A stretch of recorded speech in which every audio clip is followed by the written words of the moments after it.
Welcome. You've splash landed into this Prosecco-laden podcast, straight into the woo-woo pool with the crew of Ohm-g. We're just a simple group of tragically imperfect and highly empathic BFFs, exploring a wide range of atypical topics with humor, grace, and curiosity. This is Ohm-g.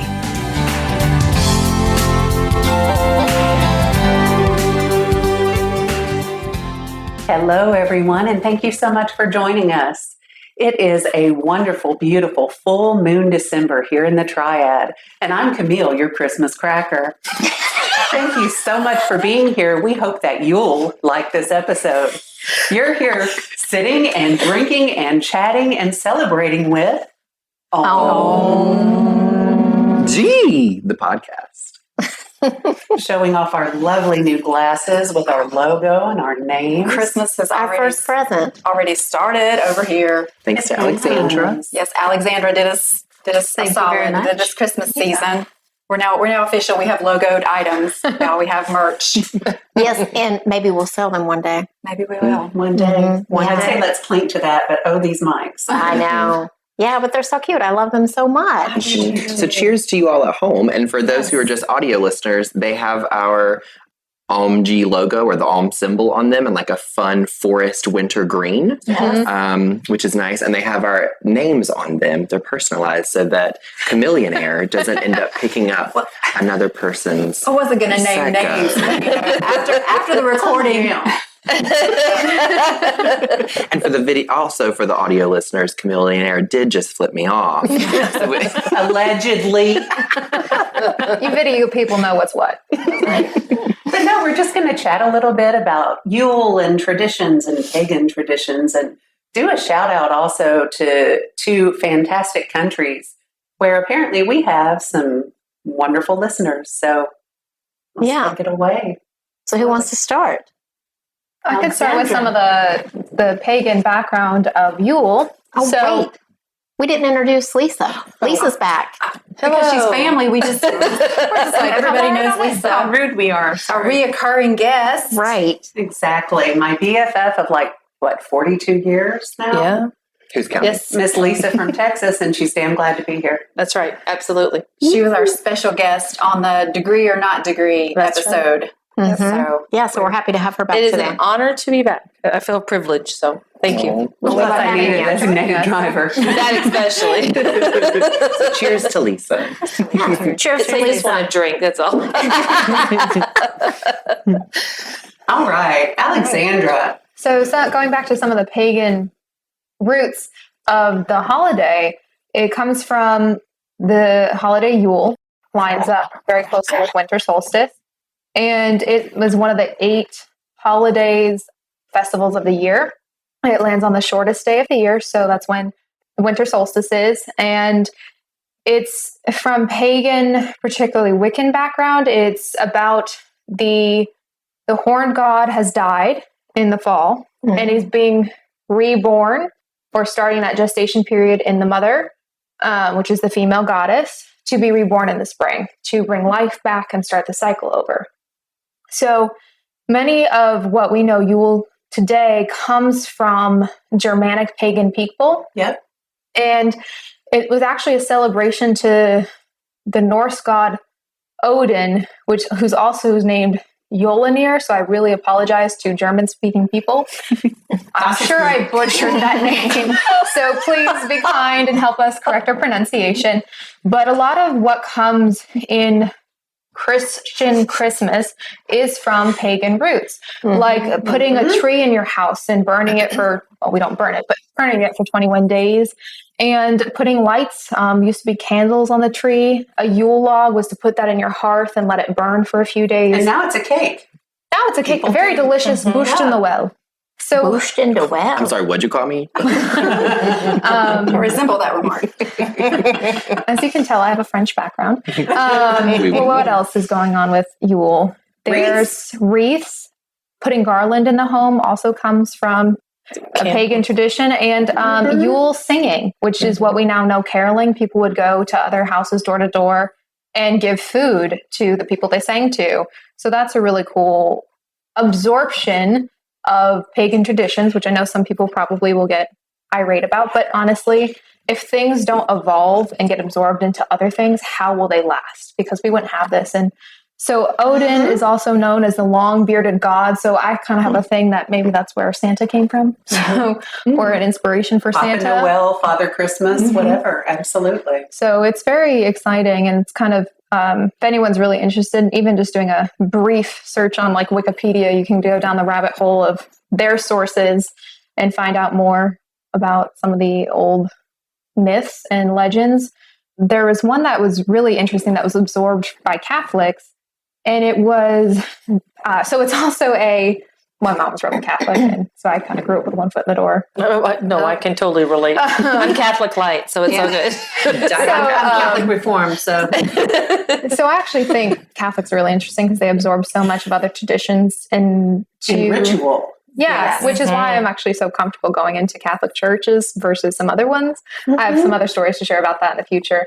But one of the most fascinating ones was it's also a time of fertility. So usually a day before, I'd have to go back and check, but either Christmas or winter solstice, it was an evening dedicated to women and women's rituals for fertility. So that's really fascinating. But at this festival, it was... Just one note about that. That's really interesting because if you honor the woman during the winter, the woman would give birth during the fall, which is like the spring. No, in the fall, 9 months. Oh, right. So like the fruition of the summer and the harvesting, it would be harvest time. So it would be harvest for the womb. Mm-hmm. So one of the things was a festival, and everyone had to go to this festival dedicated to Odin and stay until the mead had run out and enjoy animals. So they would sacrifice animals. They would put all of the blood of the animals into, I think it was called I'm sorry, German-speaking people, a Vassal. And they would drain all the blood into the Vassal, and then they would boil the meat to eat at the feast.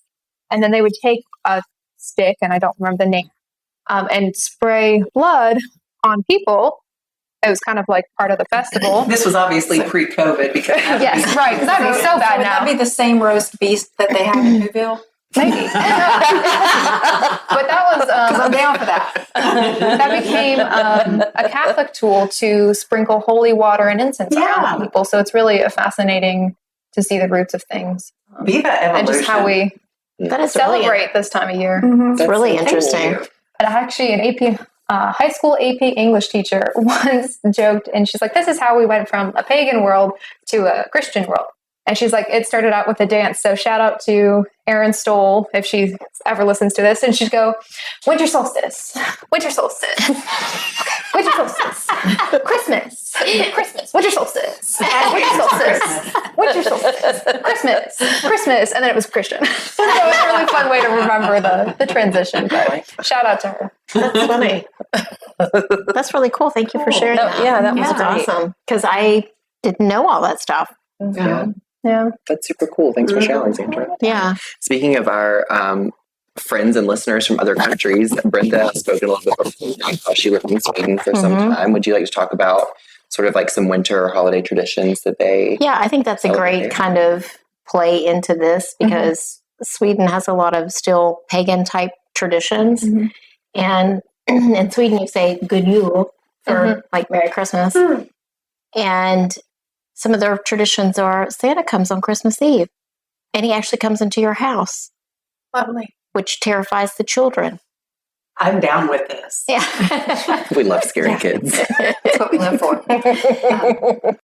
Welcome to the Flash Finds podcast, the world's fastest podcast where we explore how Facebook can help you with the stuff you're into. I'm Emma Rogue, and today I'm with Megan, a member of the Unity Skate Collective group. So Megan, what's the best roller skating tip you've gotten from your Facebook group?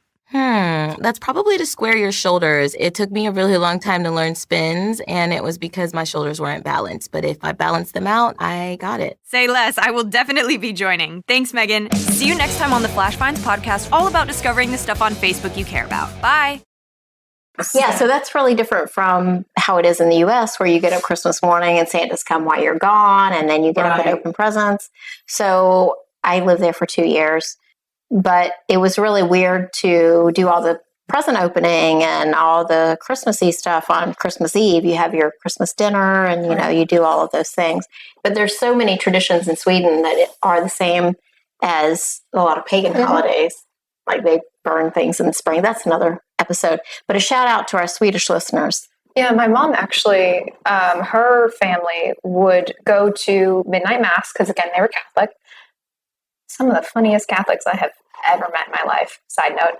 But they would come home from mass and they'd get to open one present, if not all their presents, that night. Well, and I think it's like personal preference. And I guess maybe even a little bit of like family history, like where the families came from. Because in my family, we would always open all of our gifts except for one on Christmas Eve. And everybody saved one for Christmas morning. Oh, sweet. Makes sense. Yeah, we did a lot of the Christmas Eve thing too.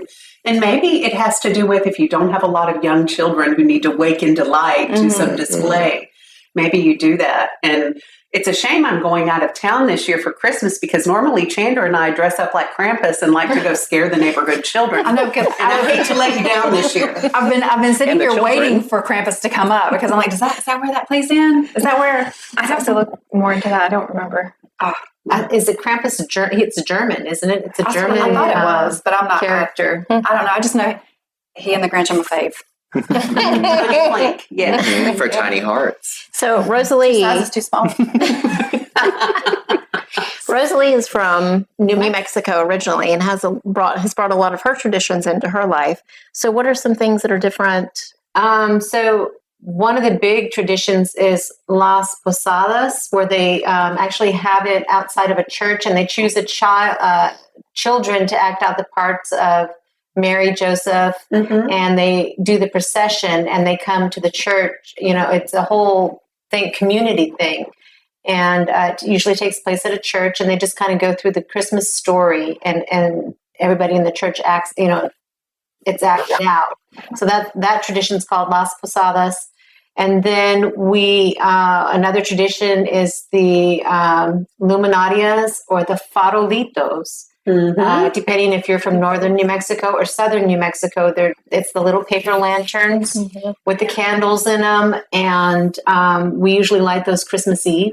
And so what do you call those again? What do you call them? We call them luminaries. But. Farolitos or luminarios. Another the Illuminati. No, I'm just kidding.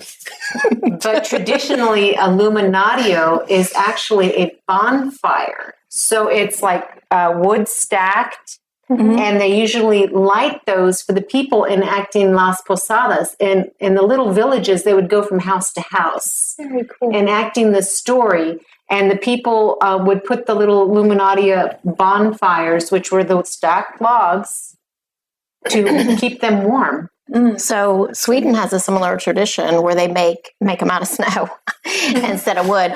But you make like a little pyramid and you put a candle in it, and it lights up the the little pyramid of snowballs. Right. That's so cool. So, but the thing with the Las Posadas, New Mexico is deeply steeped in Catholicism. So anyway, and I grew up Catholic. But another tradition, the Christmas Eve, we had the Christmas Eve Mass. In our family, we would cook our traditional New Mexico foods, which would be pozole, which is a hominy type soup. You can either do it with pork and you use a red chili sauce in it, or enchiladas.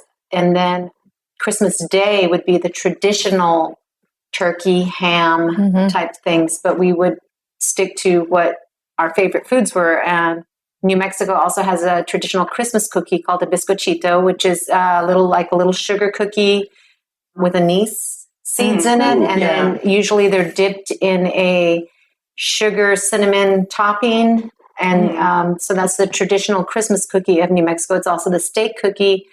And some people will frost the cookies. So they've taken on people make it their own. People make it their own. Kind of like traditions that came from the pagan people. Yeah, right. And it's funny because some of the things you said are what we do in Texas. Luminarias and Christmas Eve, it's tamales and chili usually in a big Mexican themed spread. Well, and even now, I mean, our neighborhood, we still do the luminaries, like the whole neighborhood do them.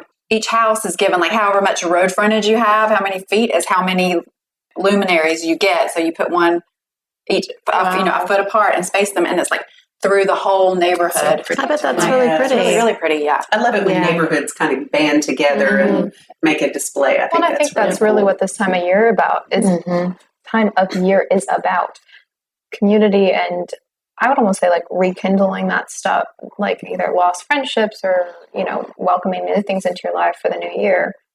Another pagan ritual tradition around this time is it's a very great time of year to let stuff go, let things that don't serve you and your purpose. Do some cord cutting. To let new things clean out your closets. Yeah. Which I think is lined up with some astrological events this year very well. So that's really exciting. And even just, by the calendar, it plays into the whole like New Year's resolutions and letting go of the previous year and planning for, like the quote unquote fresh start, the new year.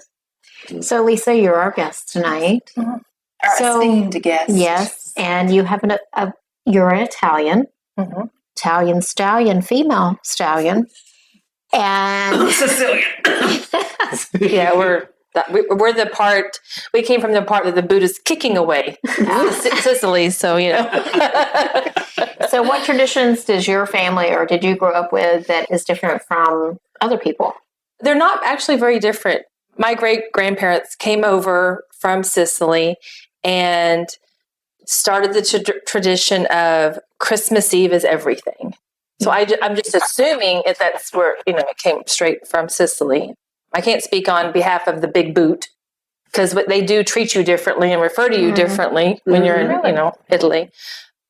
But growing up, it was Christmas Eve. It was Italian sausage. It was Italian, like the cucciadati cookies, which is like basically a fig Newton with wine in it. That my family make homemade every Christmas. And then the real Italians went to mass at midnight. And then they'd come home and we'd start eating. Even as a little girl, they'd like wake up and you got to eat your sandwich and open a gift or two because Santa Claus was always in the morning only. And then the next day, they called it the Medicani Day, which was anyone who was white, not Italian, we celebrated their way. So it was turkey and ham and all that. Right. Now, as growing up and living in Houston, as the generations drizzled out, I don't know, phased out because of whatever, or divorces or whatever changes in life, they started mixing. Christmas Eve was always very strong, less church, more tamales. And it's funny because since I moved back to Houston from North Carolina, I've been hosting Christmas Eve. I wanted to take the tradition on. And this year I've changed everything and everybody's like, what? It is a strict Italian Christmas Eve. Everyone's making an Italian dish. I'm tapping in. And there's a reason why I'm tapping in. It's because I'm writing a book about my crazy Italian family right now. So it's really making me want to relive some of those memories. Absolutely. And my mother has decided that since there's no little kids anymore around that believe in Santa that are actually with us, Christmas Day morning, she's hosting breakfast. And she's from Tennessee. So it's going to be a big old country breakfast. And you have to come in your pajamas. No matter Oh, that's cute. Well, no, that's funny because that is my husband and I's tradition. That is our Christmas. As we sleep in, we get up late, we cook a big brunch style breakfast with mimosas. Shocker. But the whole thing, the poached eggs and the peppered bacon and grits, Southern grits. But we do like the big breakfast, and then after we cook the breakfast and eat, that's when we open our gifts to each other. So, but that's just like because that's our nuclear family is just the two of us. That's been our tradition. Well, and the kittens, yeah. Since I grew up pretty much in California most of my life, and my mom's family is in upstate Albany, and my dad's family is from here in Asheboro, North Carolina. I didn't grow up around much family. We made a lot of our family. My views on family is it's who you make Pick it. them. They're the best. So like people at this table. Very true. So we always get up on Christmas morning fairly early. I've always been an early riser, and we'd have a cup of hot chocolate or coffee. Now that I'm older, I think my parents have always had coffee. We have cinnamon rolls, which over the past couple of years we've started making from scratch. We open our presents. When I was little and I was getting like toys and things, we'd play with them all day. But as I started to get older, we'll actually quickly kind of like throw out the wrapping and everything, get dressed, and we go to the movies. Just see a movie on Christmas. A lot of people like to do that on Christmas. My mother loves to go to the movies on Christmas. Yeah, it used to be no one did it. And then, a few years happened and everyone's like, oh, this is a great idea. Let's go. I remember one Christmas, my mom, we would also see like a play or something, a musical the night before. We watched a play in Laguna. I think it was called A Christmas Wish or something. And the first song was, It's Fruitcake Weather. And my dad and I looked at each other like across my mom and we were like, get us out of here, because my mom had picked everything that year. And so the next day on Christmas, we went to go see Les Mis. So, that's a real Christmassy movie. Super uplifting. I think we've seen True Grit on Christmas. Oh, wow. Collateral Beauty, which was a really heartfelt, gut-wrenching one. But yeah, that's our tradition. And then the day after, the 26th, we celebrated Boxing Day, which I know is a UK tradition. The day that you give gifts to friends. And I remember one year we had the house packed with, I think, 60 people, because it was just a great time, since so much of our family was created by our connections to people. It was a really great way to celebrate with them. Let me just ask those of you at home, not to offend anybody in any country, but what the hell is fruitcake weather? When is it ever appropriate? That is an ongoing debate in my family, because to me that's a doorstop, and my dad thinks it's fantastic. Correct. It's a brick. I love fruitcake. I love fruitcake. I love fruitcake. So the table is literally torn in half with fruitcake. And so what's that place here locally that is supposed to have like the best fruitcake ever? Southern Comfort? The Southern something. Southern. I'm thinking Southern Roots. I know that's not it. No, it's not Southern Comfort, because that's a booze. alcohol. yeah, a little better than fruitcake. Southern. It's in Lexington or something. Yes. But anyway, Someone out there knows. If you know, let us know in the comments. They're supposed to have the best fruitcake. But there is somewhere locally here in the Triad of North Carolina that supposedly has the absolute best fruitcake that you've ever tasted. It's an ongoing debate. I would not know, and I do not care Right. to No. be the test. Chandra and I will never find out the answer to that. A good point. For anyone out in the audience, we've shared a lot of our traditions, and we'd love to hear about yours and get to know yours. Are they similar to ours? Completely different? If you're from a country we haven't mentioned, love to hear you chime in. I'd also love to know if anyone knows how stockings got started. That just popped into my head, and I was like, where? Because I think maybe Dutch people might put, and this was I learned a long time in school, so it's probably outdated, clogs on their front doorstep, and there would be something in it. I remember hearing about that. It might go back to St. Nicholas Day, December 6th, I think, is St. Nicholas Day. And I know the kids would put their shoes out.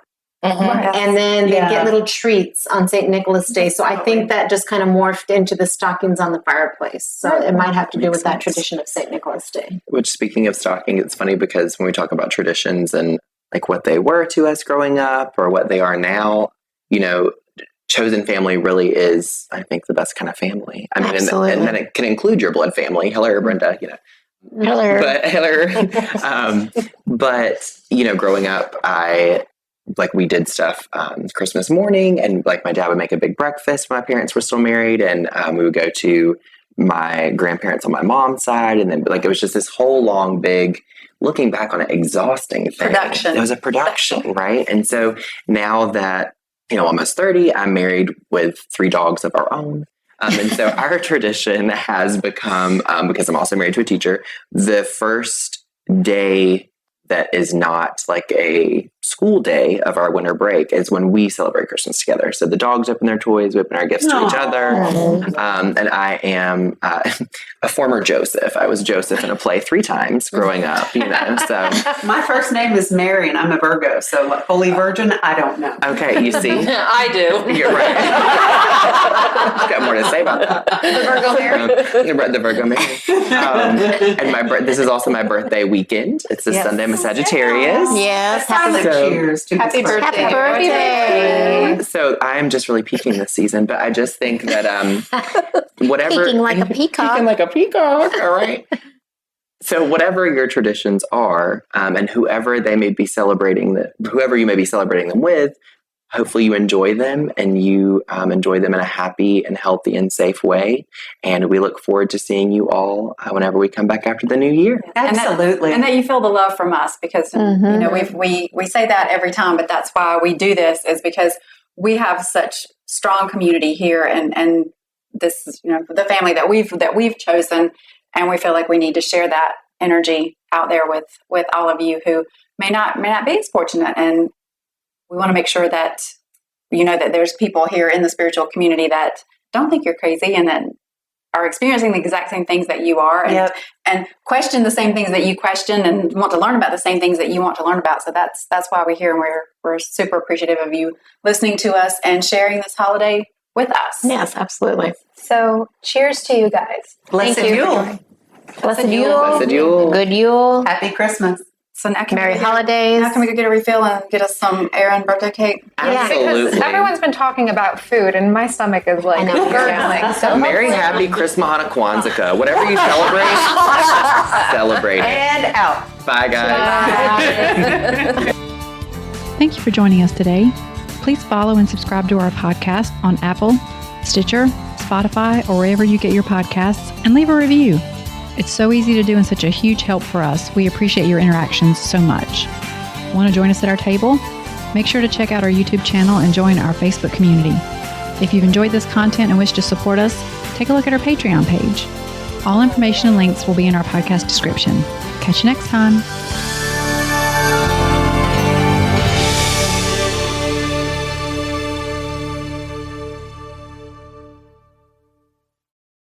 This podcast is part of the Sound Advice FM network. Sound Advice FM. Women's voices amplified.